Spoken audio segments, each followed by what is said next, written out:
Hi everyone, welcome to my channel. I hope आप सब अपनी लाइफ में अच्छा कर रहे होंगे। एंड ये थंबनेल देख के आप इस पर्टिकुलर वीडियो पे आए हैं। You really want to prepare for UPSC and you want a self help guide. जितना मुझे पता है आपको एक सेल्फ हेल्प गाइड की रिक्वायरमेंट है, बिकॉज आप प्रिपरेशन करना तो चाहते हैं बट आप अभी बाय सेल्फ करना चाहते हैं। Most of the times we are often put for this question in life कि कोचिंग आफ्टर ऑल ज़रूरी है भी या नहीं।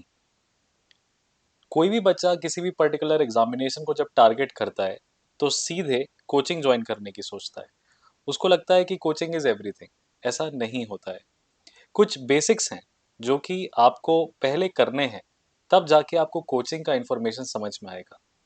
अब अगर आप ऐसे स्टूडेंट हैं जो खुद से रीड ही नहीं कर सकता, खुद से पढ़ ही नहीं सकता, एक पेपर में बार बार लोग कहते हैं कि एनालिसिस करो, किस चीज़ के एनालिसिस करो, प्रीवियस ईयर क्वेश्चन के एनालिसिस करो, पर आपसे नहीं हो पाता। तो ये सारे क्वेश्चंस मुझे पता है आपके मन में रोज आते होंगे। इसी पर्टिकुलर वीडियो में मैं आपको बहुत इत्मीनान से आराम से स्टेप बाय स्टेप बताने वाला हूँ कि सेल्फ हेल्प कैसे कर सकते हो आप इस पर्टिकुलर एग्जामिनेशन में। इस वीडियो को एंड तक देखना है, थोड़ा टाइम टेकिंग है। ये कोई भी कोर्स सेल करने का वीडियो नहीं है। जो भी मेरे पिछले 3 साल के अनुभव हैं, 3 अटेम्प्ट के अनुभव हैं, आ, कुछ गलतियां हैं जो मैं लगातार कर रहा हूँ, बहुत सारे टॉपर के इंटरव्यूज देखे हैं जिनसे सीखा है। आपको इस वीडियो को एंड तक देखोगे तो मुझे कुछ नहीं मिलने वाला। हाँ, इस बात की गारंटी है कि आपको पक्का कुछ ना कुछ सीखने को मिलेगा अगर आप बिगिनर हो, या हो सकता है कि आप मेरे जैसी मिस्टेक रिपीट कर रहे हो। मैंने अपनी मिस्टेक्स के साथ जो भी सीखा है वो मैं आपके साथ यहाँ पे शेयर करूंगा। सबसे पहला पॉइंट है, जो भी स्टूडेंट पूछता है वो month on month, week on week का टारगेट चाहता है। मैंने एक बेसिक सी टाइमलाइन जो है डिवाइस करी। बेसिक सी टाइमलाइन में प्रिपरेशन को हम जनवरी से अगर स्टार्ट करते हैं, okay, let us say we start the preparation from January. तो जनवरी, फरवरी, मार्च, अप्रैल, मई, जून, जुलाई, यानी कि जो हमारे स्टार्टिंग के 7 मंथ्स हैं। ये जो 7 महीने हैं ना, ये बहुत इंपॉर्टेंट है, क्योंकि इन 7 महीने में आपको स्टैटिक कंप्लीट करना पड़ेगा। स्टैटिक एरियाज ये की है, क्या करने के लिए? प्रीलिम्स निकालने के लिए। जब तक स्टैटिक का सिलेबस कंप्लीट नहीं हो जाता है तब तक करंट अफेयर्स करने का कोई मतलब नहीं है, तब तक न्यूज़पेपर पढ़ने का भी कोई मतलब नहीं है। इट इज़ वेरी इंपॉर्टेंट कि आप स्टैटिक सिलेबस को कंप्लीट करें, जिसमें कि मेजरली 3 सब्जेक्ट से हम स्टार्ट करते हैं। सबसे पहले हिस्ट्री। अब हिस्ट्री में most of the times modern history आती है, सभी को पता है ये बात। लेकिन मैं बोलूंगा मॉडर्न हिस्ट्री से स्टार्ट करने के पहले आप एंशंट हिस्ट्री पे फोकस करिए। Ancient history is more important because एक फाउंडेशन अंडरस्टैंडिंग है इंडिया की जो डेवलप होती है।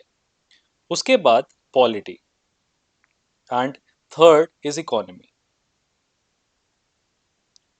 All of these 3 subjects that you see are important, and to an extent geography. अब कोई बंदा अगर नॉन साइंस बैकग्राउंड का है तो he will have very hard time in understanding geography. इसके लिए आप एनसीईआरटीज उठाइए, ठीक है। Pick out NCERTs and GC Leong's. अब देखिए, एनसीईआरटी सीधे उठाना है तो आपको 7th क्लास से लेके 12th क्लास तक की एनसीईआरटी करनी चाहिए अगर आप ज्योग्राफी में कच्चे हैं। अदरवाइज जैसा लोग कहते हैं, 11th और 12th की एनसीईआरटी, सच में बता रहा हूँ, ऐसा लगता है कि एनसीईआरटी छोटी होगी, किताब इजीली कवर हो जाएगी, बहुत कॉम्प्रिहेंसिव है, एक एक लाइन बहुत बड़ा फैक्ट है। यूपीएससी ने जो क्वेश्चंस पूछे हैं, जैसे एटमॉस्फेयर पे पूछा, ट्रोपोस्फेयर पे भी क्वेश्चन आया था कि ट्रोपोस्फेयर थिक होती है इक्वेटर पे कि पोल्स पे। यूजुअली एक क्वेश्चन है जिसको हम कहते हैं कि बढ़ते एल्टीट्यूड के साथ टेम्परेचर राइज होता है, और टेम्परेचर एनोमैली किस एटमॉस्फेयर की लेयर के बाद देखने को मिलती है, राइट? ओशन करंट से सवाल। ये सब 11th और 12th की ज्योग्राफी में कवर्ड है। इस ज्योग्राफी में वर्ल्ड ज्योग्राफी भी है, फिजिकल ज्योग्राफी भी है, इंडियन ज्योग्राफी भी है, और ह्यूमन ज्योग्राफी भी है। World geography is nothing, it is understanding basically of the physiographic features of the world. अच्छा, इसके साथ बहुत इंपॉर्टेंट है कि आप मैप को भी समझें। अब एनसीईआरटीज में मैप नहीं है। अगर आप ड्रेनेज पैटर्न इंडिया का देख रहे हैं तो उसमें आपको एक्चुअली में गूगल करके ड्रेनेज पैटर्न देखना पड़ेगा। जो ट्रिब्यूटरीज हैं लिस्ट डाउन करनी पड़ेंगी, टाइम टेकिंग प्रोसेस है, बट एक ही बार करना है। अगर आपने नर्मदा की ट्रिब्यूटरीज सारी लिख ली, गंगा की ट्रिब्यूटरीज सारी लिख ली, गोदावरी की ट्रिब्यूटरीज सारी लिख ली, इसके बाद आप स्टार्ट कर सकते हो इसको इंटरकनेक्ट करना। इसके जो इंटरकनेक्शंस हैं वो बहुत ज़्यादा आपको दिखाई देंगे इन्वायरमेंट के साथ। ठीक है, आपके बहुत ज़्यादा इन्वायरमेंट के साथ इंटरकनेक्शंस दिखाई देंगे। यानी कोई रिवर अगर अपन ने देखी तो उस रिवर को इंटरकनेक्ट करके समझें कि उसके आसपास कौन से नेशनल पार्क्स हैं, कौन से टाइगर रिजर्व्स हैं, राइट। उस पर्टिकुलर रिवर पे अगर कोई डैम है तो उसकी लोकेशन, कोई लेक है तो उसकी location. You have to do it very slow, but you have to do it once. इसमें आपको किसी कोचिंग की रिक्वायरमेंट नहीं है। आपके पास गूगल जैसी व्यवस्था है, पेन और पेपर है और एक किताब है। आप आराम से बैठ के ये काम कर सकते हैं। Again I am saying time लग सकता है, बट फिर भी एक रफली आइडिया लगाएं तो कितना टाइम लगना चाहिए 11th-12th की ज्योग्राफी को इस तरीके से कॉम्प्रिहेंसिवली कवर करने के लिए। तो मेरे पास बड़ा सिंपल सा रूल है, जितने चैप्टर्स हैं उसके दुगने नंबर ऑफ डेज। जितने भी आपकी किताब में चैप्टर हैं उसके twice the number of days. किताब में अगर 30 चैप्टर है तो 2 महीने के अंदर खत्म हो जानी चाहिए। इतना एग्रेसिवली आपको रीड करना है और इतने घंटे इन्वेस्ट करने हैं, क्योंकि हमारे पास डेज लिमिटेड है, आवर्स लिमिटेड नहीं है। अब आप स्कूल के अगर स्टूडेंट हैं, आप कॉलेज गोइंग स्टूडेंट हैं, या फॉर दैट मैटर आप जॉब करने वाले हैं, तो फिर आपके पास टाइम कॉन्स्ट्रेंट होगा। अगर आप फुल फ्लेजेड प्रिपरेशन कर रहे हैं तो time is not a constraint. No worries, फिर भी आपको एक डेडलाइन दे देते हैं, 45 डेज में ज्योग्राफी कवर कर लेना चाहिए। उसके इंटरकनेक्शंस अभी नहीं करेंगे, उसके interconnections after some period of time करेंगे।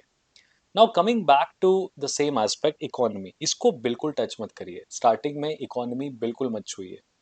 अगर आपको इकोनॉमी को स्टार्ट करना है तो एक एनसीईआरटी है जिसको हम कहते हैं इंडियन इकोनॉमिक डेवलपमेंट। कौन सी NCERT? Indian economic development. Try to read this particular NCERT and then go to Ramesh Singh. उसके बाद आपको रमेश सिंह जो है स्टार्ट करना चाहिए। So Indian economic development is an NCERT which will tell you why did India not go for agriculture, industrialization in the start, emphasis for our plan, 12 5-year plans and everything। अच्छा, इससे आपको बहुत सारे ऐसे points मिलेंगे जो mains में answer writing में आपको हेल्प करेंगे। बहुत सारे फैक्ट्स मिलेंगे ऐसे, राइट। जैसे उन्होंने सूडो एम्प्लॉयमेंट वाली सिचुएशन के ऊपर पास्ट ईयर पेपर में पूछा है।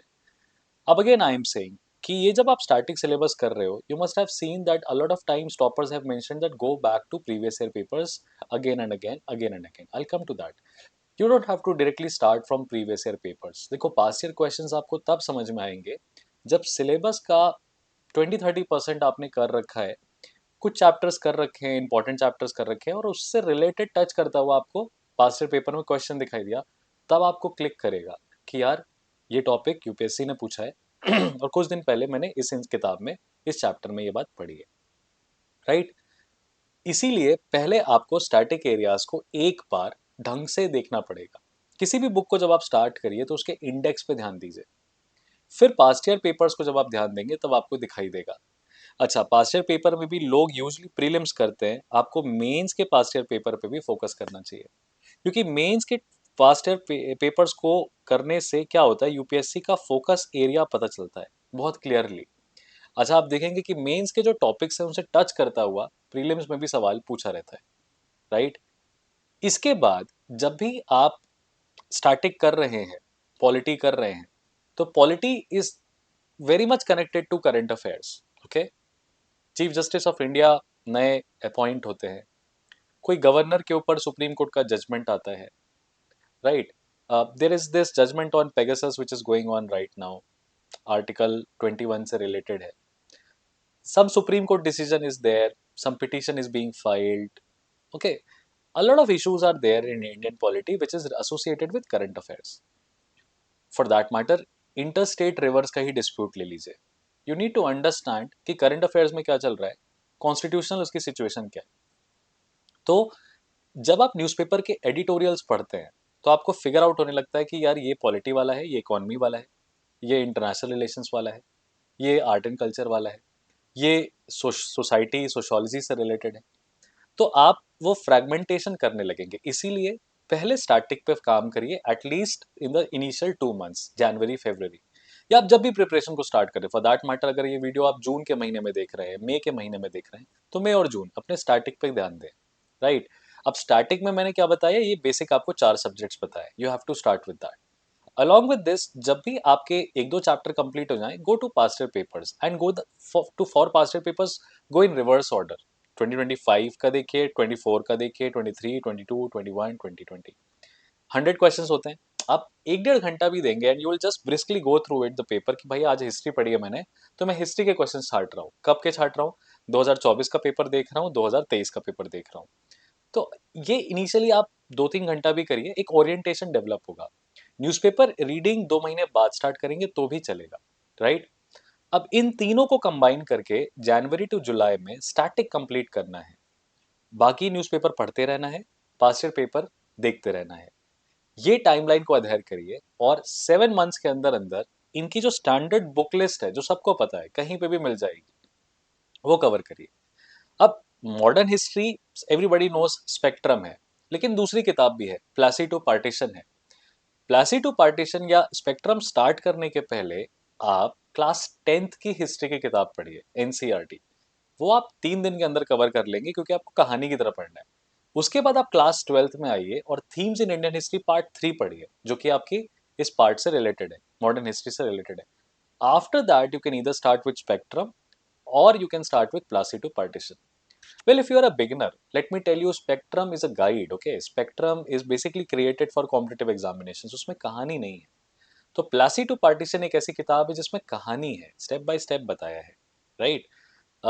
अगर आपको मुगल का एंड ही नहीं पता है तो आप मॉडर्न हिस्ट्री कर नहीं पाएंगे। राइट। तो दोनों अप्रोचेस सही हैं।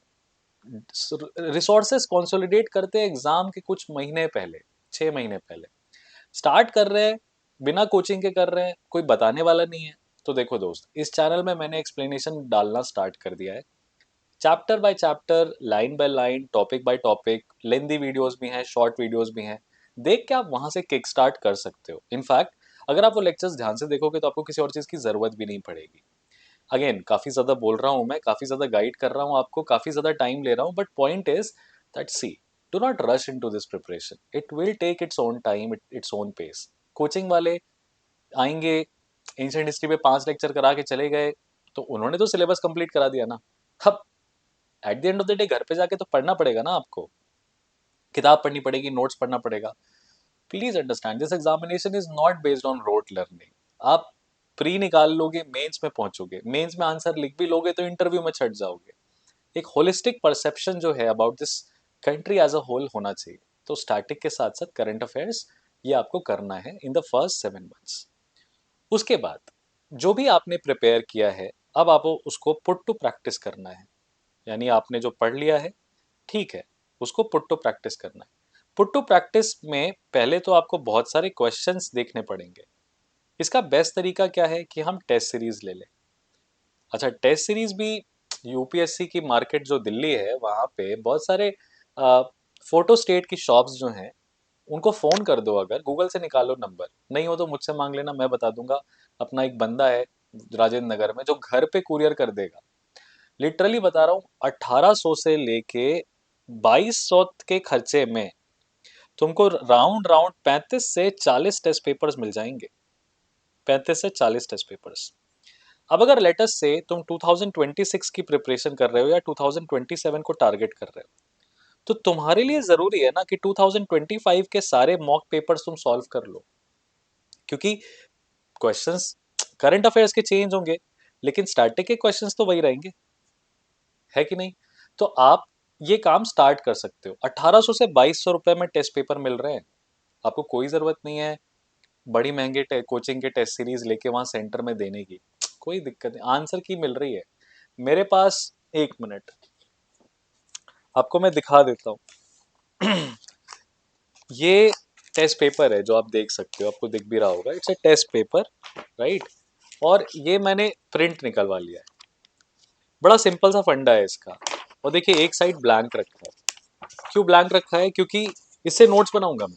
ये जो क्वेश्चंस हैं इसके, अब जैसे नानकाइट रो के ऊपर क्वेश्चन पहला पूछा है, department of economic affairs under ministry of finance के ऊपर क्वेश्चन पूछा है, S3WAAS के ऊपर पूछा है which is associated with current affairs, district mental health programme के ऊपर सवाल पूछा है, राइट।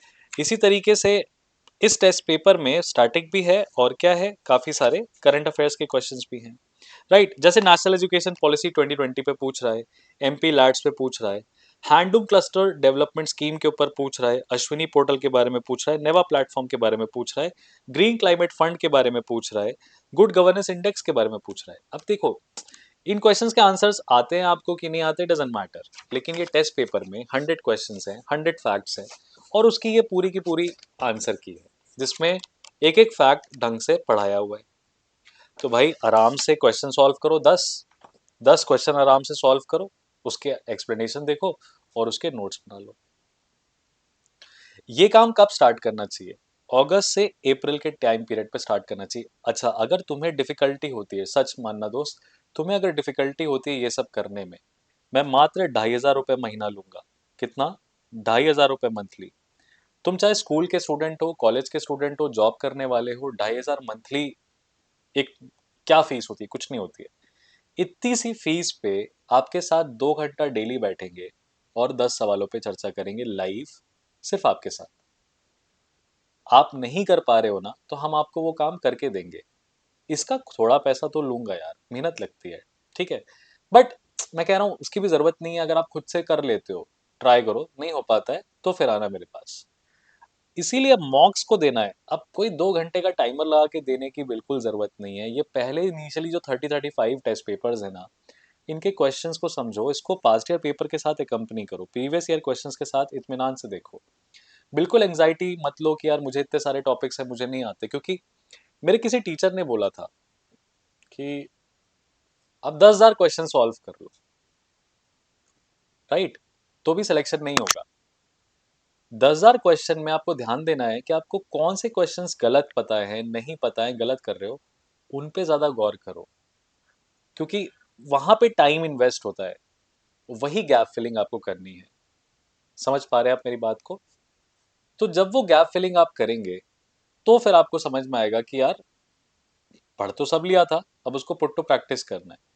इसके बाद आपको न्यूज़पेपर्स को थरली पढ़ना स्टार्ट करना है। देखिए again, do not skip on this particular exercise, क्योंकि अब यहां से आपकी नोट मेकिंग स्टार्ट होगी, ठीक है। इसमें आपको एडिटोरियल्स की समरी बनानी पड़ेगी।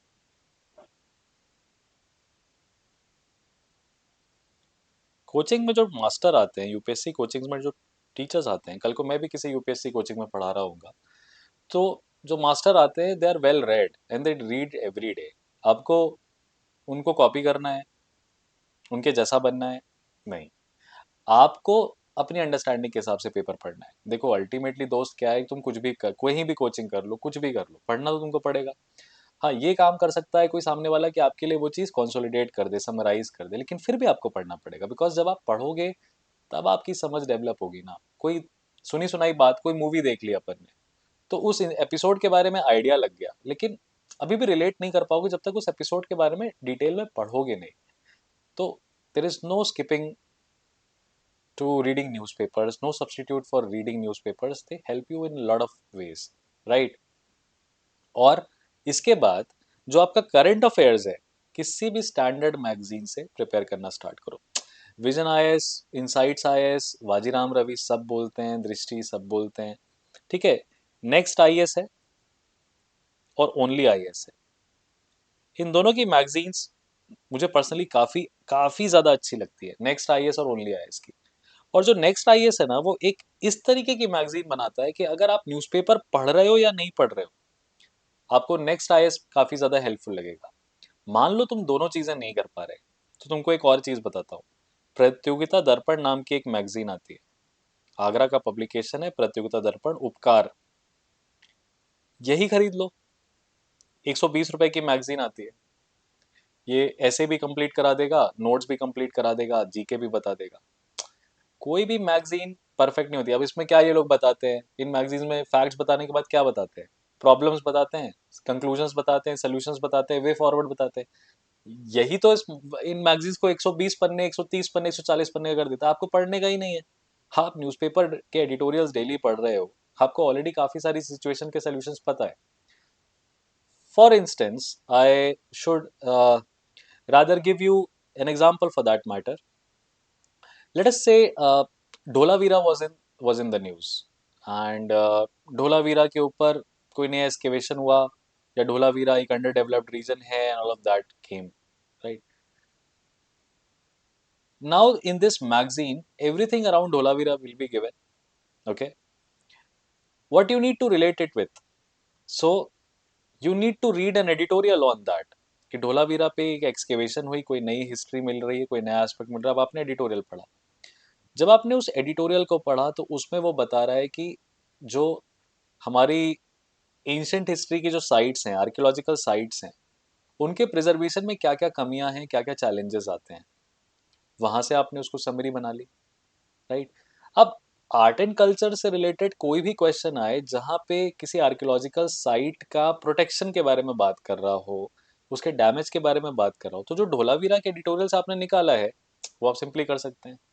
अब मान लो इंडियन इकोनॉमी के ऊपर लेट से आरबीआई ने कोई इनिशिएटिव लिया अपना, और उसमें जैसे रेपो रेट बार बार न्यूज में होता है, ठीक है, या आईएमएफ का स्पेशल ड्राइंग राइट्स एसडीआर के ऊपर सवाल आ गया, कोई न्यूज आ गई, तो मैगजीन में बताएगा, सारी चीजें बताएगा। इसके ऊपर एक एडिटोरियल भी आएगा, एडिटोरियल आएगा जिसमें इंडियन इकोनॉमी को बताया जाएगा कि रिजर्व बैंक ऑफ इंडिया कह रहा है that it will grow at 6.7% growth rate, then World Bank is stating that India will grow at 7.1% growth rate, and what are the way forward that RBI can do to basically control retail inflation। आपने अपने copy में लिख लिया इस चीज को।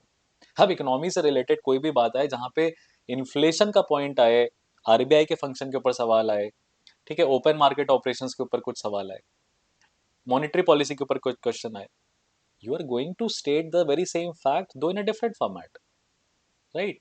तो ये बेसिक्स होते हैं। आप आपको मेरी बात समझ में नहीं आ रही है? आप 6 महीना प्रिपरेशन करो खुद से, किसी भी टॉपर की आंसर की उठा लो, राइट? उस टॉपर की आंसर की में पॉइंट्स देखो क्या लिखे हैं उसने। कुछ अजूबा काम नहीं किया रहते हैं वो लोग। पॉइंट क्या रहता है कि उनको उस टाइम पे वो क्वेश्चन पढ़ के इन्फॉर्मेशन क्लिक करती है, क्योंकि उन्होंने कहीं लिख रखी है। They have invested time into that information और that piece of article, and that is why whenever it is required the knowledge shows up। Okay, so it is very simple. आप जिस चीज को टाइम दोगे ना, वो पलट के आपको रिवॉर्ड देगी। इसीलिए ये यूपीएससी कोचिंग, दिल्ली जाने का फितूर, दिल्ली जाएंगे तो ही तैयारी होगी, डिस्ट्रैक्शन ज्यादा होगा, ठीक है? तुम तुम्हारे घर पे बैठे हो, बड़ी बेसिक सी बात करते हो, तुम तुम्हारे घर पे बैठे हो, तुम्हारे पास चार दोस्त नहीं है आसपास, चार लड़कियां नहीं देखने को तुमको मिल रही हैं। बाहर निकलोगे, आशिक मिजाज है, शायरियां लिखोगे, कोई अट्रैक्ट कर लेगा, कोई पसंद आ जाएगा, उसको चेज करोगे, उसका हॉस्टल पता करोगे, एनर्जी और टाइम तो जाएगा। अब अगर आपको ये सब करना है तो यूपीएससी छोड़ दो, और अगर यूपीएससी करना है तो ये सब छोड़ दो। तो आज कोटा इतना बड़ा एक कोचिंग हब हुआ करता था, एक टाइम पे हर कोई कोटा जाके ही तैयारी करना था। मतलब अजीब सी बात है, माँ बाप भी नहीं समझते, बच्चे भी नहीं समझते कि अच्छी कोचिंग जाने से सिलेक्शन नहीं होगा ना। कोचिंग लास्ट स्टेज होता है आपका, जब आप खुद से कुछ ना कर पाओ तब आप कोचिंग लो। और अगर आप खुद से देखो, पूरी दुनिया में एक रिवर्स ग्लोबलाइजेशन चल रहा है, एवरीबॉडी इज लुकिंग इनवर्ड्स, है ना? कोचिंग सेक्टर भी आज नहीं, कल नहीं, 5 साल, 6 साल, 10 साल के अंदर अंदर कॉन्ट्रैक्ट करेगा बहुत तेजी से, क्योंकि you become too big at one point of time, so you stop caring, and coaching institutions these days have stopped caring, and that is why every now and then कोई नई कोचिंग निकल के आती है जो वादा करती है कि हम ये गाइड करेंगे, हम वो गाइड करेंगे। पैसा मांगेंगे 1,80,000, 2,20,000। हॉस्टल लेने जाओगे तो वो बोलेगा आप 10,000 में बिठाएंगे, 3 बच्चे घुस के बैठे, कह रहा 10,000 तो लेंगे, इससे कम तो नहीं है। खाना नहीं देंगे आपको, रात का खाना मिलेगा बस। और आप मजबूरी में एडमिशन लोगे ही लोगे, क्योंकि आपका तो सपना है भाई यूपीएससी करने का। तो इन सब दलदलों से अच्छा है 2,500 रुपये महीना दे दो, नहीं लगे तो अगले महीने मत देना। पढ़ाने वाले लोग मार्केट में बहुत कम है, पढ़ाई का ढोंग और दिखावा करने वाले हजार हैं। किसी पढ़ाने वाले के साथ एक दिन 3 घंटा आराम से बैठ के पढ़ो, अगर उस 3 घंटे में आपको खुद के नोट्स मिल रहे हैं, अंडरस्टैंडिंग मिल रही है, प्रीवियस ईयर पेपर के क्वेश्चंस आपसे बन रहे हैं, मॉक के टॉपिक्स आपसे हो रहे हैं, तो मुझे लगता है कि ऐसे बंदे के साथ ही कंटिन्यू करो, राइट? क्योंकि self study is the key, but right approach, patience के साथ पीयर टू पीयर बताना, I think these coaching institutions will never be able to do that. Rest, everything is up to you. The timeline that I was talking about, so if you will focus, I have divided the timeline into first 7 months, then August, September, October, November, December, January, February, March, April, 9 months. In these 9 months, you have to revise your static. You have to read newspapers also very, very thoroughly, right? No coaching institution will tell you this, but lately what I am seeing is that current affairs are also, most of the current affairs that we see in the examination are occurring from August till January. Few of the odd topics also appear from March and April. However, these topics are not really into the depth, but most of the topics are in this time zone. Okay, so do not miss out on the newspapers of these months. यानी जिस साल आप UPSC देने जा रहे हो उसके 8 महीने पहले से पेपर पकड़ के चलो, 8 months before. So let us say in the month of May, if you are going to give examination, right? So you need to pick up paper at least from September of the previous year, and this is the timeline that you cannot miss, that you cannot ignore, and that is what you need to adhere. अब इसमें subject wise timeline कैसे arrange करनी है, current affairs को कैसे करना है, work on this. Okay, नहीं समझ में आए तो come to me for piece of advice. इस वीडियो के कमेंट में लिखना that you need help, you need guidance, you need 1-to-1 support, and trust me, आप कोई भी हो, कहीं से भी आ रहे हो, I will be basically taking out extra hours, extra efforts to just reach out to you so that you find right direction. As I told you that this is a self guide, and this is a self guide by this particular channel LexPrep, which is my own initiative. Let's move to the next aspect of it, main syllabus. अभी तो prelims के point of view से preparation हमने कर ली, अब main syllabus में क्या important होता है। सो मेंस में जो आंसर राइटिंग है ना, the writing answer writing that you have to do, okay, the answer writing in mains cannot be done unless and until you have your own notes.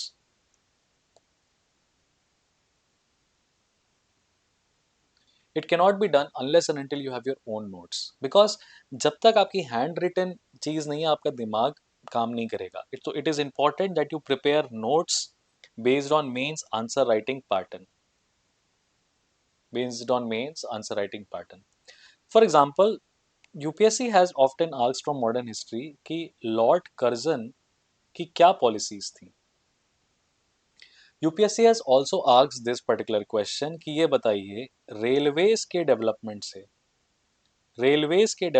से पूरी दुनिया में ट्रेड कैसे इंप्रूव हुआ, right? UPSC has also asked this particular question कि ये बताइए कि ऐसी क्या पॉलिसीज थी ब्रिटिशर्स की, जिसकी इकोनॉमिक पॉलिसीज, जिसकी वजह से लोकल हैंडीक्राफ्ट और लोकल इंडिजिनस इंडस्ट्री इंडिया की सफर कर रही थी। Okay, UPSC in history has asked that tell me all the important episodes that led to the launching of civil disobedience movement, quit India movement. All of these require stories, require understanding, and for that you need to have your own notes. Don't skip on that. So this is where LexPrep will help you. There are detailed lectures. मेरा कोई चेहरा नहीं है उन lectures में, कुछ भी नहीं है आप, लेकिन उसको देखेंगे ना तो आपको बड़ा सुकून मिलेगा। क्यों? क्योंकि आपके नोट्स भी बन रहे होंगे, मैं लिखते जाता हूँ और आप नोट्स बनाते जाते हैं। ट्यूशन चल रहा है ये एक तरीके से। अच्छा, उसके बाद जब मेंस के क्वेश्चन होते हैं तो मेंस में क्या है, देखिए मेंस में भी कुछ एस्पेक्ट्स हैं। जैसे इम्पॉर्टेंट क्या है कि GS1 आप खुद से कर लोगे, GS2 बड़ा इंटरेस्टिंग होता है, GS3 पूरा का पूरा करंट अफेयर्स बेस्ड होता है, राइट। GS4 की तैयारी अलग से करनी पड़ती है, एथिक्स। अब एथिक्स के नाम पे लोग डर जाते हैं कि भैया ये कैसे होगा। अरे यार एथिक्स कुछ नहीं है यार, एथिक्स कुछ भी नहीं है, बड़ी नॉर्मल सी बात है। सरकारी आवास, किसी गवर्नमेंट हॉस्पिटल चले जाओ, सचिवालय चले जाओ, 3-4 दिन वहां जाके बैठो। ये भी एक सर्वे करना चाहिए, आपको भी करना चाहिए, बिकॉज इन्हीं व्यवस्थाओं में आपको काम करना है। जैसे कि अगर आप मान लो किसी जिला कोर्ट चले गए, आपने कोर्ट की प्रोसीडिंग्स को देखा, कोर्ट को समझा, ठीक है, ऑब्जर्व करो वहां पे लोगों को कि ethics is basically what, that what are the, who are the responsible persons sitting there, and how are they treating the common citizens who are coming to them for the help. And that is where you will learn and understand ethics. It's observation. Nobody asked these bullshit questions कि आप last interview देने आ रहे थे, accident हुआ है, अब आप ambulance बुलाओगे कि नहीं बुलाओगे, will you stop there to call. ये मॉक इंटरव्यूज में होता है, UPSC panel will not ask you this. I tell you one thing, आप, अब आपको लगेगा आपने कौन सा इंटरव्यू दे दिया जो आपको पता है। बड़ा सिंपल सा मैं एक पॉइंट बताता हूँ। इतने सारे बच्चे सेलेक्ट होते हैं, मॉक इंटरव्यूज देते हैं, ये जब सेलेक्ट हो जाते हैं, इनके इंटरव्यूज का भी ध्यान से देखना, it is very difficult for them to exactly recall. भाई आज इंटरव्यू हुआ, 10-15 दिन के अंदर बता देंगे, लेकिन उसे 3 महीने बाद, 2 महीने बाद कोई पूछ रहा है कोई interview, they are unable to recall कि उनके साथ इंटरव्यू में क्या क्वेश्चंस पूछे गए थे। बिकॉज इंटरव्यू में it could be laughter, it could be some discussion on sensitive topic, किसी एक ही विषय पे बात हुई और खिंच गई। ये मॉक इंटरव्यूज में जो ये बाल ऐसे करके जाना, दाढ़ी ऐसे रखना, ऐसे शर्ट के बटन बंद करना, इस रंग के कपड़े पहनना, ये सब नहीं दिखाएंगे तो उनका दुकान कैसे चलेगा, right. Please understand, you have to be, the training for interview sessions is unethical in itself, because you are basically tutoring these candidates how to bluff the examiner. Do you think that as an aspirant you are really that smart that you can bluff the examining body, the interview board? They are very very expert. There is a psychologist always sitting in that interview panel. इनके नाम नहीं लेना चाहूंगा coaching institution के, इनके interview panel में तो history के टीचर बैठे हुए हैं, जो एक तरफ वीडियो डालते हैं कि यूपीएससी तबाह कर देगा देश को, युवाओं को बर्बाद कर देगा, और फिर उसी साल के यूपीएससी के उसी कोचिंग के इंटरव्यू पैनल में बैठे रहते हैं और सवाल पूछ रहे होते हैं। तो ये आपको रिझाने का, अट्रैक्ट करने का तरीका है। ये वीडियो देख लो, क्या है इसमें अट्रैक्ट करने का? बोरिंग सा है, मैं आपसे बात कर रहा हूँ बैठ के, आप मुझे सुन रहे हो। तो it, you have to have a very natural understanding और natural perception towards things. For example Pahalgam का टेररिस्ट अटैक हुआ, अब आप से कोई भी रैंडम क्वेश्चन पूछ सकता है, that let us say that you were the security in charge of that particular region, you were basically the IPS officer who was basically present in that particular region as a tourist. How would you have responded to Pahalgam attack? What were the first measures that you would have taken? Who can train you for this particular situation? कि आप क्या बोलोगे? Which means that you need to actually be that imaginative, that much sensitive, and that much knowledgeable to take certain course of action and decide that in your mind and promptly say it. What would your reaction be? Put yourself in that situation कि आप एक रोप zip line से move कर रहे हो, आप उस tourist की जगह पे हो कि नीचे गोलियां चल रही हैं। How would you act on it? Would you run away? Would you run away? Would you safeguard your own family?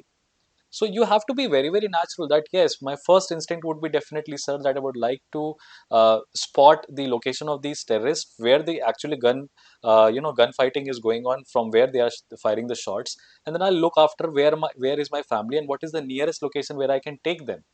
It can be behind some cafeteria, it can be where crowd is not present, it can be behind a tree, it can also be behind some wall, okay, it can also be asking them to run to the main road, towards the main road where they can call out for help.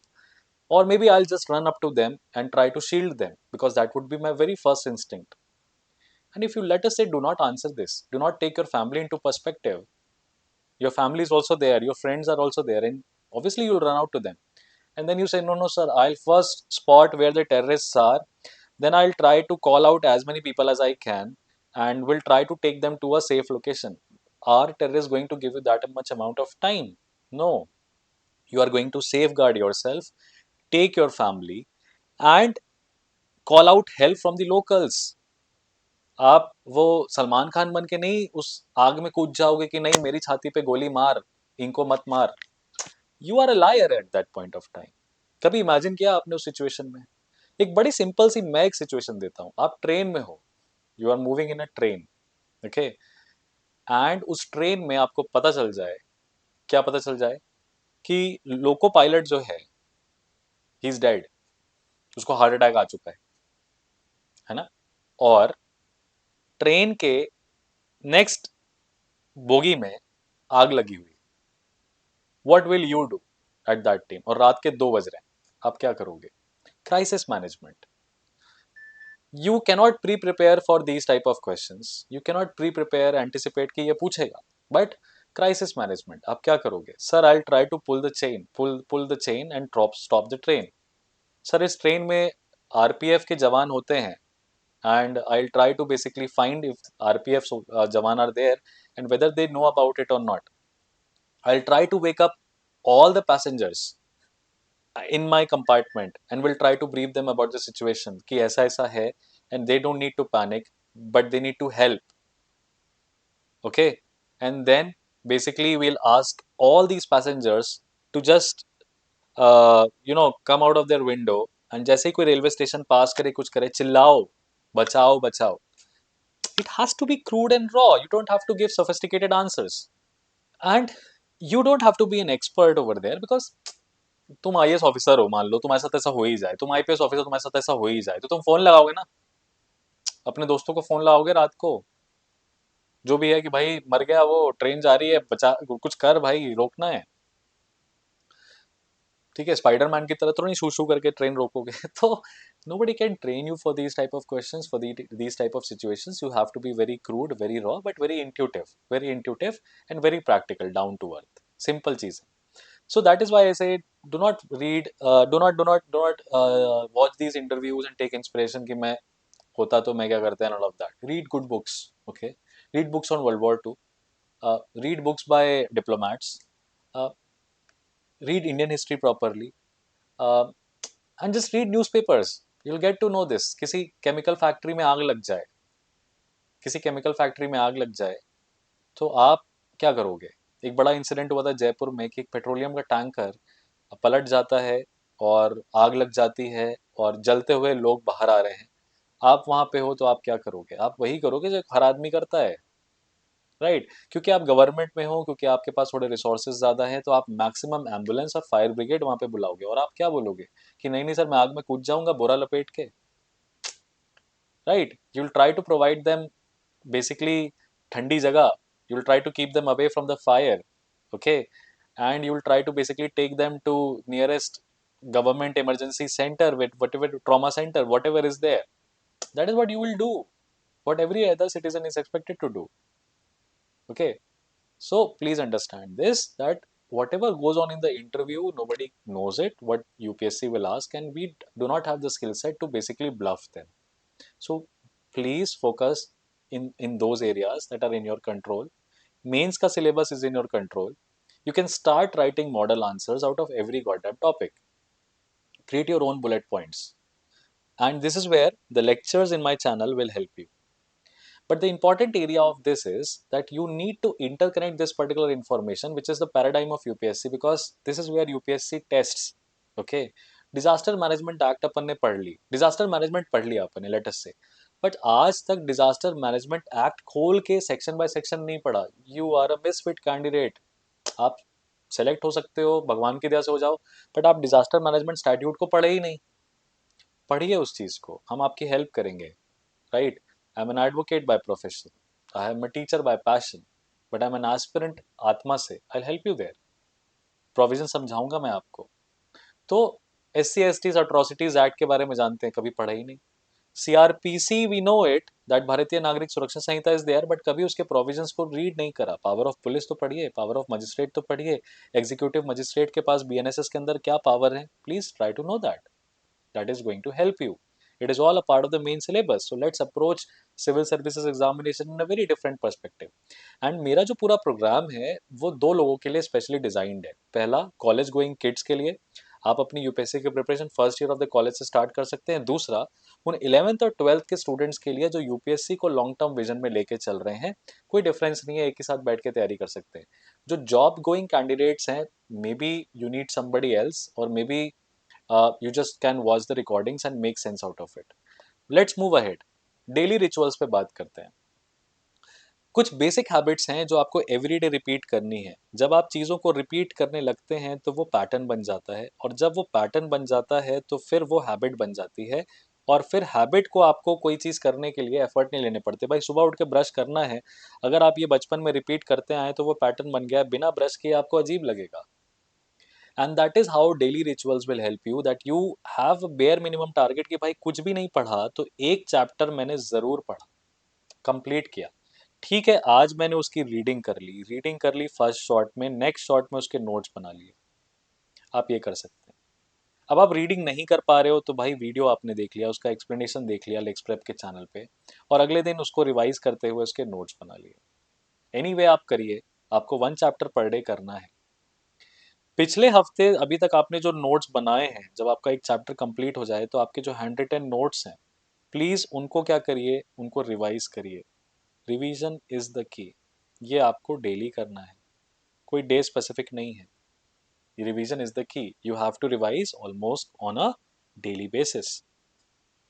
And at the end, सब हो जाने के बाद एक answer लिखिए, टूटा फूटा ही सही, इम्परफेक्ट आंसर ही सही, इम्परफेक्ट ही सही आंसर लिखिए जरूर। जो भी आपने नोट्स कंसोलिडेट किए हैं, एडिटोरियल से बनाए हैं, स्टैटिक नोट्स हैं, उनको यूज करिए यहाँ पे। ये क्वेश्चंस कहाँ पे मिलेंगे? पास्ट ईयर क्वेश्चंस के सबसे पहले काम करना है आपको। किस पे? प्रीवियस ईयर क्वेश्चंस पे। प्रीवियस ईयर क्वेश्चंस के सारे जो क्वेश्चंस पूछ चुके हैं, आप उसको, उसके खुद के आंसर्स लिखिए। इंटरनेट एक्सप्लॉइट करिए, जो भी करना है करिए, right? It is important to understand and remember that UPSC does not want you to be innovative and does not want innovative ideas from you. आपसे कुछ नया अनोखा उसको नहीं चाहिए। And I can tell you this, किसी examiner को आपसे नया अनोखा नहीं चाहिए। Examiner feels more comfortable when you put facts that he thinks you know और you should know, and that he also knows. Don't give him something new, अजूबा idea. ठीक है, हम तो वर्ल्ड बैंक की सीटें बदल देंगे, यूनाइटेड नेशन सिक्योरिटी काउंसिल में क्रांति ले आएंगे, expansion of United nation security council होना चाहिए और हम कर देंगे। Don't do that. United Nations Security Council needs to be expanded to make it a more representative body, where members from Southeast Asia, East Asia, South Asia are not there, Africa are not there, and that is why United Nations Security Council, just because P5 countries have veto power, is not able to take tough decisions on global crisis. If you will expand the number of seats, the perspective would be holistic, and that again, UNSC in its character and its form will exactly represent, will be a true representative body for the security of the entire globe. Write this only. Don't write any naya fact, naya thought.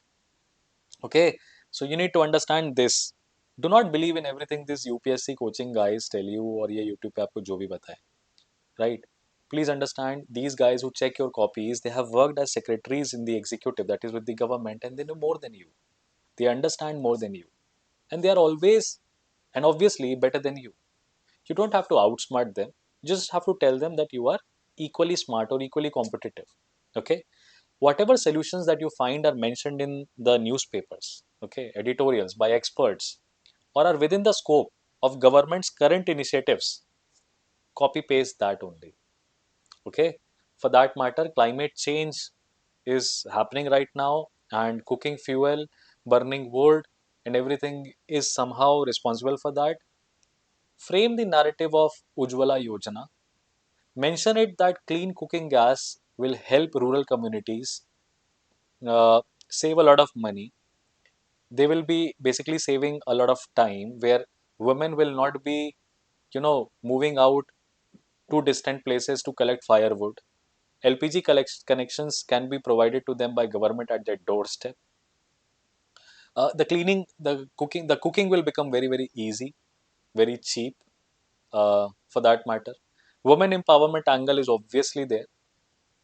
Subsidy पे दे रहे हैं तो economic factor भी जुड़ गया, और इसी को कोट करते हुए आपने लिख दिया कि भाई eight the end of the day each and every household will be working towards achieving the uh, uh, Paris Climate Accord objectives, reduction of carbon dioxide by 1 gigaton, and every constituent unit will be participant of that. Rural population in India is more, so vehicular pollution and industrial pollution are also factors, but they are urban factors. Rural factors are firewood. Okay, so align everything with that, give a holistic perspective, make notes out of them and use them. And that can only happen either you are that intuitive कि आप daily newspaper पढ़ रहे हो और उसको समझ रहे हो और आपको क्लिक हो रहा है कि हाँ ये भी लिख सकता हूँ, ये भी लिख सकता हूँ, या अगर आप ऐसे गधेड़ा हो कि आपको समझ नहीं आ रहा है, तो भाई एक आंसर रोज लिखना, गूगल कर उस क्वेश्चन को, लिख, पर्सपेक्टिव देख के एडिटोरियल्स की समरी बना। ये डेली रिचुअल्स हैं बेटा जो करने पड़ते हैं, जो करेंगे तो ही हमारा गेम जो है स्ट्रांग होगा। ओके, अब बहुत ईमानदारी से दिल से ये एक एक बातें मैं बता रहा हूँ, ये व्यूज के लिए नहीं है, देखना है देखो, नहीं देखना है भाड़ में जाओ, जो तुम्हें सही लगे वो करो। पॉइंट क्या है कि कुछ सीखने को मिल रहा है ना अगर, तो करने का। अच्छा मैंने आंसर लिखा है, चेक कौन करेगा? अरे कोई नहीं चेक करेगा, कोई तेको नहीं बताएगा कि तेरे आंसर में क्या कही सही है क्या गलत। आप अनिमेश प्रधान की कॉपी देखना, आदित्य श्रीवास्तव की कॉपी देखना, और इस बार जो टॉप करी है, क्या नाम है उनका, सृष्टि दुबे, श्रुति दुबे, शिखा दुबे, जो भी उनका नाम है, I don't know, some Dubey is there. Check हर आंसर की कॉपी, गॉड डैम डिफरेंट, सबका आंसर अलग अलग है, सेम तो है ही नहीं। हाँ लेकिन पैटर्न एक जैसा है, तो देखोगे तब तो पता चलेगा ना। तुम तो जाते हो कोचिंग, हाँ सर मास्टर साहब बताइए आंसर कैसे लिखा जाएगा, मास्टर साहब आप नहीं आंसर बता दे रहे हैं, बोल रहे हैं मैं यूपीएससी एक्सपर्ट कमेटी से ज्यादा बड़ा एक्सपर्ट हूँ। खुद देख लो भाई, समझ में आ जाएगा, नहीं समझ में आएगा अगेन 250 रुपये महीना याद रखना। अब बात करते हैं लास्ट पार्ट की, दर्द के पार्ट की, करंट अफेयर्स। करंट अफेयर्स उतने करंट नहीं आते, करंट अफेयर्स उतने डेप्थ में नहीं आते, किसी भी टॉपिक की डेप्थ में नहीं जाओ। नेटो का एक्सपेंशन हो रहा है, न्यूज में है कि नेटो क्या हो रहा है, एक्सपेंशन हो रहा है, फिनलैंड और स्वीडन जो हैं जोड़े गए। अब लग गए एकदम नेटो की हिस्ट्री पढ़ने, एकदम घुस गए हिस्ट्री में, भाई कैसे बना था। तो नेटो की हिस्ट्री आपको ऑलरेडी, अगर आप एडिटोरियल्स पढ़ेंगे, न्यूज़पेपर पढ़ेंगे तो वो बता देंगे। अब फिनलैंड कहाँ है, स्वीडन कहाँ है, ये कौन बताएगा? इनकी लोकेशन कैसे चेक करोगे? ठीक है, पता है क्या पूछा था? नॉर्थ सी, क्या पूछा था? नॉर्थ सी के अराउंड कौन सी कंट्रीज नहीं है, ये क्वेश्चन है यूपीएससी का। नॉर्थ सी के अराउंड कौन सी कंट्रीज? उसी साल का है जिस साल नेटो एक्सपेंशन हो रहा था। North stream 1 north stream 2 pipeline थी। नेटो के बारे में तो पढ़ लिया, पर फिनलैंड स्वीडन कहाँ है साला, देखा ही नहीं मैप में। कर पाओगे ये क्वेश्चन? इंडिया ने अफगानिस्तान इवैक्यूएशन पे इतना बड़ा एक ऑपरेशन देवी शक्ति कराया था, अफगानिस्तान की नेबरिंग कंट्री कौन सी नहीं है? यूक्रेन की नेबरिंग कंट्री कौन सी नहीं है? Direct questions from current affairs. So current affairs में हम घुस जाते हैं एकदम, हिस्ट्री पर। अरे भाई जो चल रहा है मुद्दा उसको पढ़ो। जैसे पूछा था, खेरसोन, खेरसोन और कीव कॉन्फ्लिक्ट में कहाँ है, और नगोर्नो कराबाग कौन सी जगह पे है, ठीक है। और कुछ ऐसा भी पूछा था, सिंपल सा एक ऐसा सवाल पूछा था कि अफ्रीका की कोई लेक है वो ड्राई हो चुकी है, उसका नाम बताओ। करंट अफेयर्स से मोटिवेटेड है ना। तो अगेन डेप्थ में नहीं जाने का, डेली पढ़ने का। तो अब कुछ कॉमन थीम्स हैं जो मैं आपको बता सकता हूँ कि यूपीएससी पूछ रहा है, काफी टाइम से पूछ रहा है, और काफी रेलेवेंट एरियाज है वो। अच्छा दिख नहीं रहा होगा, करंट अफेयर्स में इंपॉर्टेंट क्या है? इंटरकनेक्टिविटी। चीज़ों की इंटरकनेक्टिविटी, इंटरलिंकेजेस आर इंपॉर्टेंट। तो कुछ कॉमन थीम्स हैं, जैसे यूनाइटेड नेशंस और उसके की कन्वेंशंस, उसके इनिशिएटिव्स न्यूज़ में आते ही आते हैं। और अगर न्यूज़ में मान लो तुम नहीं पढ़ रहे हो, कोई क्वेश्चन आ गया, जैसे वर्ल्ड टॉयलेट ऑर्गेनाइजेशन के ऊपर, मतलब मैं खुद देख के शॉक था कि टॉयलेट ऑर्गेनाइजेशन भी पढ़ना पड़ेगा। टॉयलेट ऑर्गेनाइजेशन के ऊपर आओ, किसी स्टैंडर्ड न्यूज़पेपर में कहीं पे भी कवर्ड नहीं है। अब कहीं कवर्ड नहीं है तो वो जाहिर तौर पे यूनाइटेड नेशन से रिलेटेड नहीं होगा, क्योंकि United Nations, world economic forum, IMF, world bank, WTO आते ही आते हैं ना न्यूज़ में, तो न्यूज़पेपर तो कवर कर ही देते हैं। यूरोपियन यूनियन के लॉज और उनके रेगुलेशन हाल फिलहाल पूछ रहा है। यूरोपियन यूनियन कौन से लॉ बना रहा है, industrial act, net zero act, और पता नहीं कौन क्या पूछ चुका है अभी तक। General data protection regime, GDPR जो था वो पूछा। तो European union is also very very important. ये कोई यूपीएससी कोचिंग वाला तुमको नहीं बताएगा कि तुम्हें यूरोपियन यूनियन पे नजर रखनी है। Paris summit, Paris AI Paris summit हुई, तो आर्टिफिशियल इंटेलिजेंस और पेरिस समिट में क्या क्या हुआ। G20 2 साल से पूछ रहा है, 23 में पूछा, 24 में पूछा। G20 कॉमन फ्रेमवर्क और ऐसा पूछा। G20 की हिस्ट्री पूछी एक जगह, कैसे बना था। Common themes, right. तो रीजनल ऑर्गेनाइजेशंस जो हैं, यूरोपियन यूनियन के laws, United Nations, don't skip this part. 2-3 सवाल तो आने ही आने। फिर कोई भी रीजन अगर न्यूज में है तो उसके जोग्राफिकल एस्पेक्ट्स। रेड सी का क्राइसिस चल रहा था, हाउदी अटैक्स हो रहे थे, यूपीएससी ने क्या पूछा। यूपीएससी ने पूछा कि रेड सी एक ड्राई एरिया है, कोई नदी नहीं जाती, रेड सी में ज्यादा रेनफॉल नहीं होती। अब आपने कभी रेड सी के बारे में ज्योग्राफी देखी ही नहीं, आप तो लोकेशन देखते थे रेड सी कहाँ है क्या है। यूपीएससी इज बेसिकली टेस्टिंग कि are you able to interconnect. और कोई साला यूपीएससी की मैगजीन पढ़ लो करंट अफेयर्स की, किसी ने नहीं दे रखा, किसी ने भी नहीं दे रखा, है ना। तो अगेन आई एम सेइंग, लोग बोलते हैं न्यूज़पेपर पढ़े बिना हो जाता है, हो जाता होगा, मे बी उनका दिमाग होगा, मे बी उनको चीज़ें समझ में आ जाती होंगी, लेकिन न्यूज़पेपर दिमाग खोलेगा आपका, तो पढ़ना स्टार्ट करिए।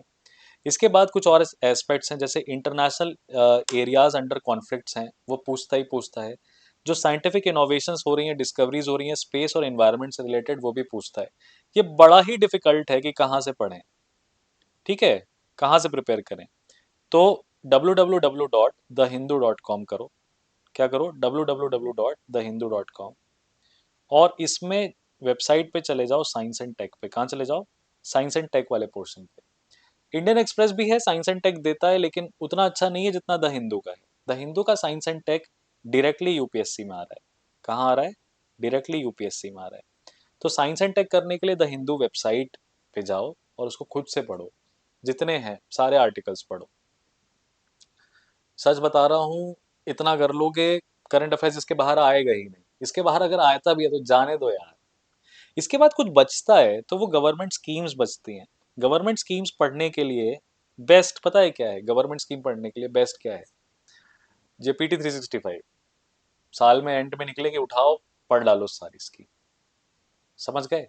तो ये काम आपको करना है, आधा सर दर्द खत्म हो गया। देखो, बहुत सारी चीजें मैंने आपको यहाँ पे बताई हैं, ठीक है, बहुत सारी चीजें बताई हैं, लेकिन सेल्फ बिलीव एक बहुत बड़ी बात है।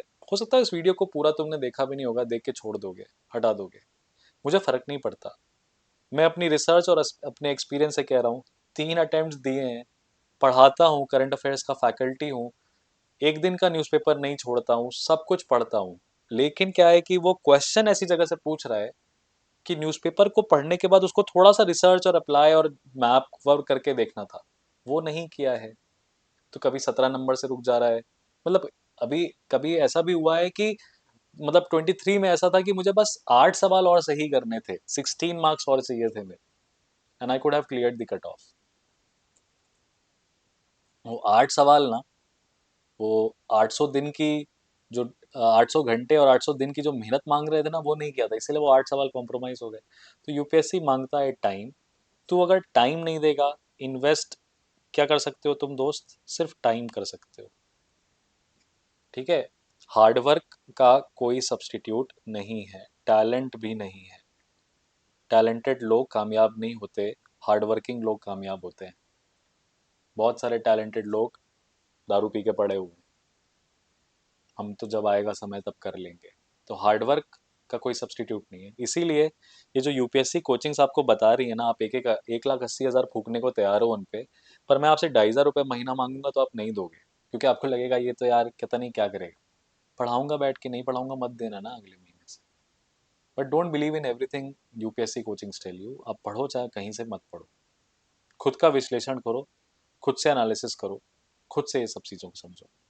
आप ये समझो कि देखो प्रीवियस ईयर क्वेश्चंस की एनालिसिस वैसे मैंने डाले हैं वीडियोस जहाँ पे मैं ट्रेंड्स कैच करने की बताने की कोशिश करता हूँ, लेकिन 5 साल के जो प्रीवियस ईयर क्वेश्चंस हैं उनको आपको खुद से एनालाइज करना पड़ेगा। Nobody else can do it even if you watch the video. फिर भी आपको एक बार वो क्वेश्चन खुद से पढ़ के, आप होते तो क्या चूज करते, गलतियां करनी पड़ेंगी, राइट।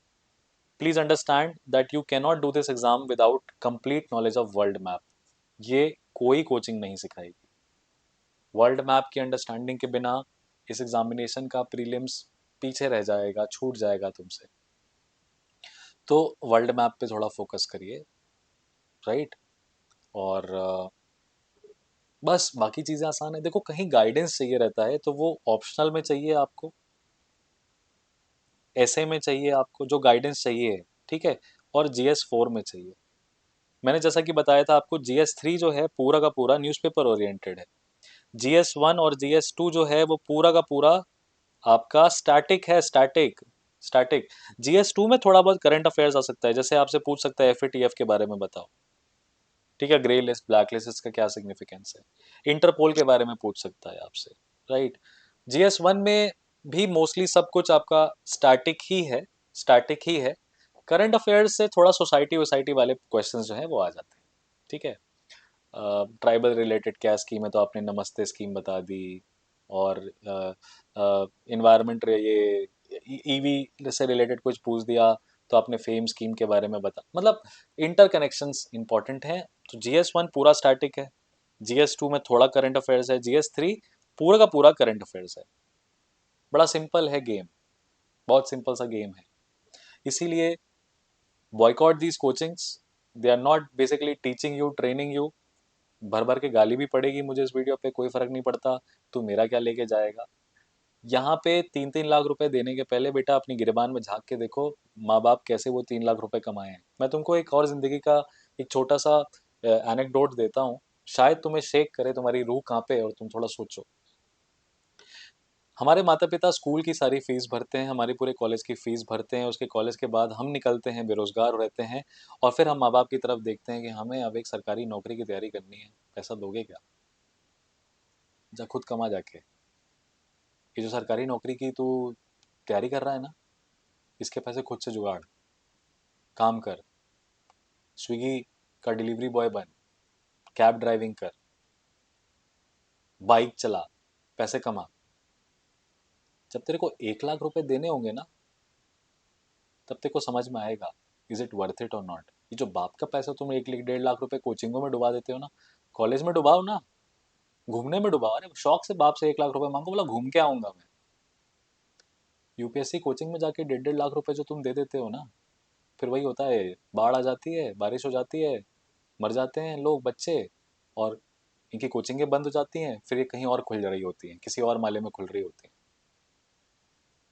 जब तो खुद से 1 लाख रुपए कमा के जब देना होगा ना, तो घंटा नहीं देगा किसी को, बोलेगा यूपीएससी की तैयारी स्लो चल रही है पर ठीक है, 1 लाख रुपए बड़ी मुश्किल से कमाए हैं। तो अपने माँ बाप की इतनी महंगी, जो इतनी हार्ड एंड मेहनत से कमाया हुआ पैसा है, इससे उनकी दुकानें मत चलाओ। मैं तो कहता हूँ बर्बादी का मंजर आने दो राजेंद्र नगर में, खत्म होने दो, बंद होने दो व्यवस्था, वापस लोग अपने अपने घर को आएंगे, कुछ काम करेंगे, कुछ तैयारी में लग जाएंगे।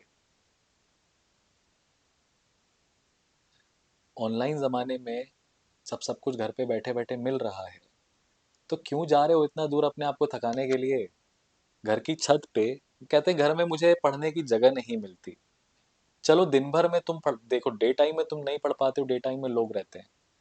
मेरे साथ भी ऐसा था, जब 3 कमरे के मकान में किराए पे हम लोग रहते थे, तो घर की छत पे मैंने क्या किया था, खिड़की पे एक चादर ली, खिड़की पे बांध दी, चादर खिड़की पे बांध दी, बहुत नीचे हाइट पे, और उसको सामने लेके आए, क्रॉस में डंडा किया, उस पे डंडे पे बांध दिया। अब एक टेम्पू बन गया। एक टेबल लैंप था, उसमें तार जोड़ा, उसको कनेक्ट कर दिया आपने नीचे से, वो तार लंबा सा था, उसको खोसा, ऊपर आए, टेबल लैंप आ गया। एक छोटी सी टेबल थी जो बेड पे नहीं बैठते हैं जिस पे लेके, वो रखी और पढ़ने लगे। 4-4 बजे तक, स्कूल के टाइम की बात बता रहा हूँ, 4-4 5-5 बजे तक छत के एकांत में बैठ के पढ़ ही रहे हैं। कोई पूछने नहीं आ रहा साला, कोई बात करने नहीं आ रहा। पानी की बोतल लेके आ गए हैं और छुप छुपा के गए तो सूखी ब्रेड कभी ले आई, कभी मोनाको का पैकेट ले आया, कभी मैरीगोल्ड का पैकेट ले आए, रख लिया चुपचाप से। मम्मी सुबह पूछती थी पैकेट खा गए, हाँ रात को खा गए। तो फालतू की बातें हैं कि पढ़ाने की जगह नहीं है। तुम अगर नहीं पढ़ पा रहे हो, कहीं नहीं पढ़ पा रहे हो, तो पब्लिक पार्क चले जाओ। पब्लिक पार्क में जाओ, किताब लो, किताब लेके बैठ जाओ उस बेंच पे, बुक रीडिंग वहाँ पे कर लो और शाम को बैठ के नोट्स बना लो। तो रोने के लिए हजार बहाने हैं, करने के लिए सिर्फ दृढ़ निश्चय, कड़ी मेहनत और अनुशासन काफ़ी है। तो यहाँ पे जो अब हमको की सब्जेक्ट्स फोकस में करने चाहिए, जिनको हमें प्रिपेयर करना चाहिए, पॉलिटी की स्पेलिंग गलत हो गई है, इंडियन पॉलिटी और मॉडर्न हिस्ट्री, ये दोनों कनेक्टेड हैं, इनको एक साथ करने की कोशिश करिए। इकोनॉमी थोड़ा लेट में टच करिए, ये करंट अफेयर्स मोटिवेटेड होती है, एनवायरनमेंट मोस्टली, तो इसको प्रिपेयर करना है। और एनसीईआरटी सारी कंप्लीट करनी है, सारी एनसीईआरटी, ये ब्रह्मास्त्र है हमारे लिए।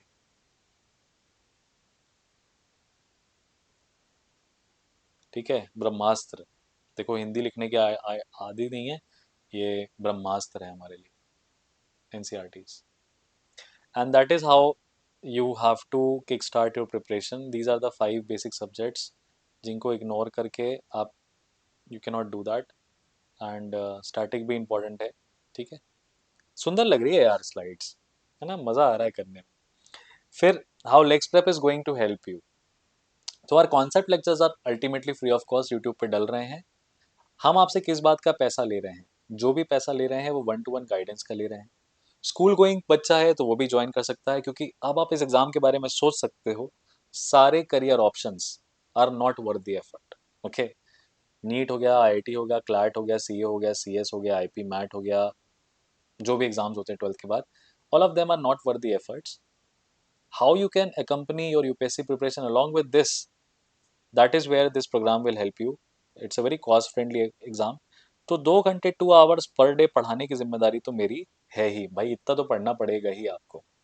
College going kids can also join it. Again, I'm saying that at least you will have a mentor who is going to assist you and basically help you in covering the bare minimum.